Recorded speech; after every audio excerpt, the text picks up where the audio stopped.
โดนมากคือว่าตามไปกับตามสระโบนี่ทีเดียวแต่อย่าลืมผู้ใดตกหลอกผู้ใดสระขอเอาเป็นอีก3ปีพี่น้องให้หูเลย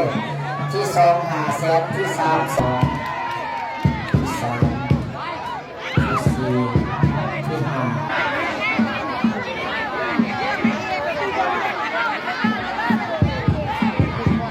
ถือว่ารอบต้นชนะเลิศระหว่างวัดหอพระแก้วกับพระหลวงเนาะรวมแรก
ราคาเป็นยังตีได้แค่ประมาณ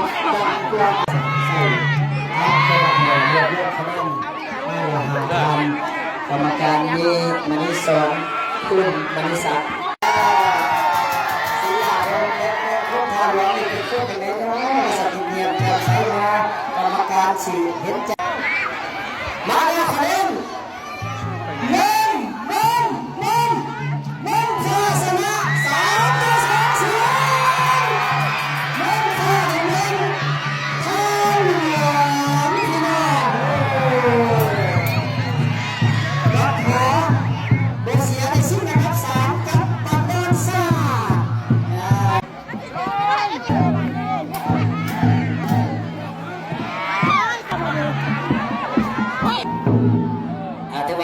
ว่าสำคัญเนาะมาหอดคันเดียวน้อยก็สู้สุดหน่อย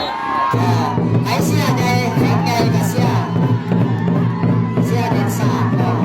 ไอเสียของหน่อยก็เสียของฝักแก้ว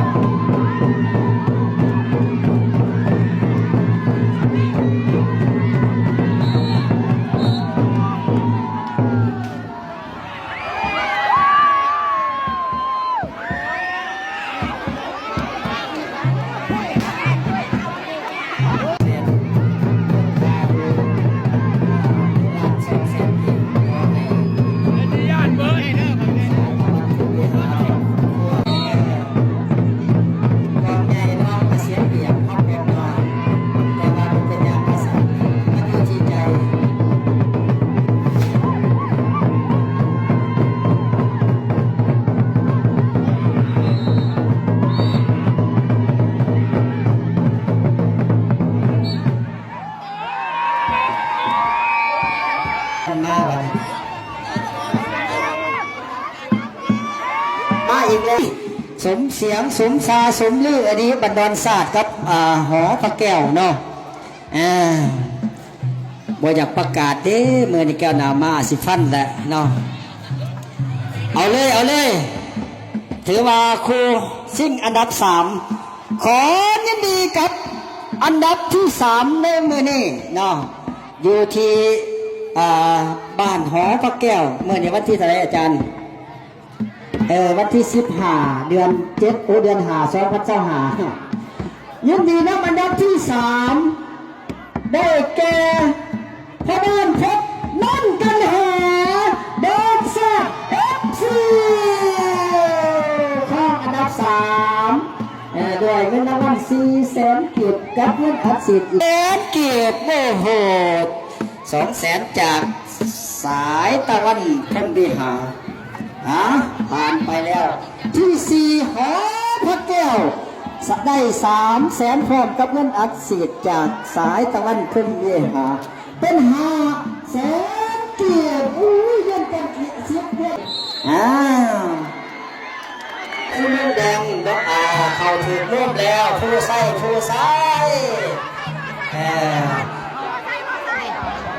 ุมน้ำเงินสีเหลืองเนาะของยังของน้อย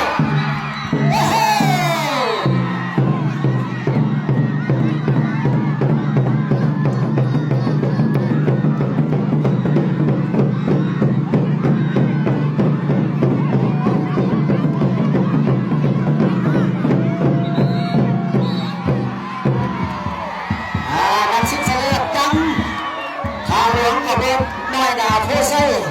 ถึงมาเจ้าใหญ่เคยกันสูงสักสีวันเมื่อนี่น้ำปั๊มน้ำบุญเกลือจิ้มเกลือต่อตาพันต่อพันเจ้าสนาเคยกันเรื่องของเจ้าผู้ใส่ทาหลวง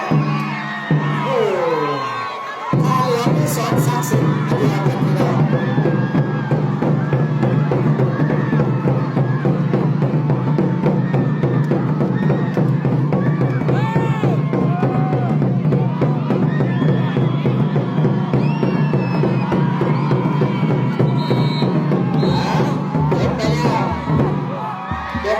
เหลือยกที่3ยกสุดท้ายสอนศักดิ์สิทธิ์ทางอย่างนี้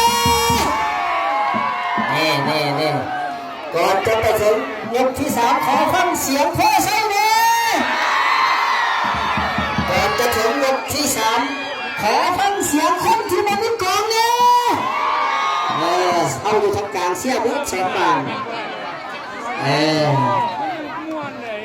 ไอ้กินกับ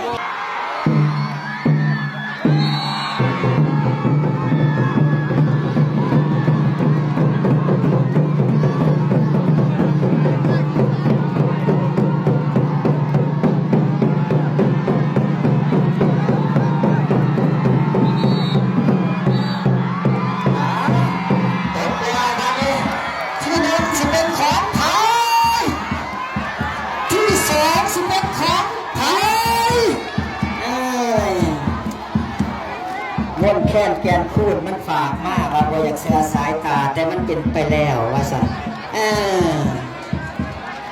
เดินปทุมมาลาดว่านี่เหตุผลลำใหญ่ให้ต้องคำกับเรื่องยังเต็งน้ำสะด้านองแม่ฝันว่านี่แต่อยากให้เป็นน้ำนะครับเดินหาฟ้ามากแล้วตาเพชรสดใสฮะแม่มาขอเสียงประเพชรสดใสนะทีมงานผู้ใส่หูไปเลยที่1ที่2ที่3กูได้สิรอถ้าหลวงจะรอเนาะพี่น้องดูดร้านบานห้องนี่แต่คือรอผู้ใส่นี่ก็รอแบบอยู่ในน้ำแก้วนาบ้านเนาะหลังเสามาหันจังลงเจ้าหูรอแบบจังลงยินดีนัดผู้ชนะเนาะเป็นเรื่องการมั่นใจให้ผู้เสียยินดีนั่นบ้าน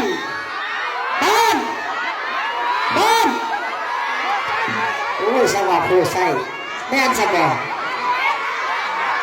ขอเสียงนะตาเล็กจะไปแดงไหนพี่น้องน้อยที่จะกินเจ้าเพื่อกันไหนน้อยจะอยากของเงยเพื่อกันไหนเนี่ยกินของเงยมันแซ่บขนาดสันของเงย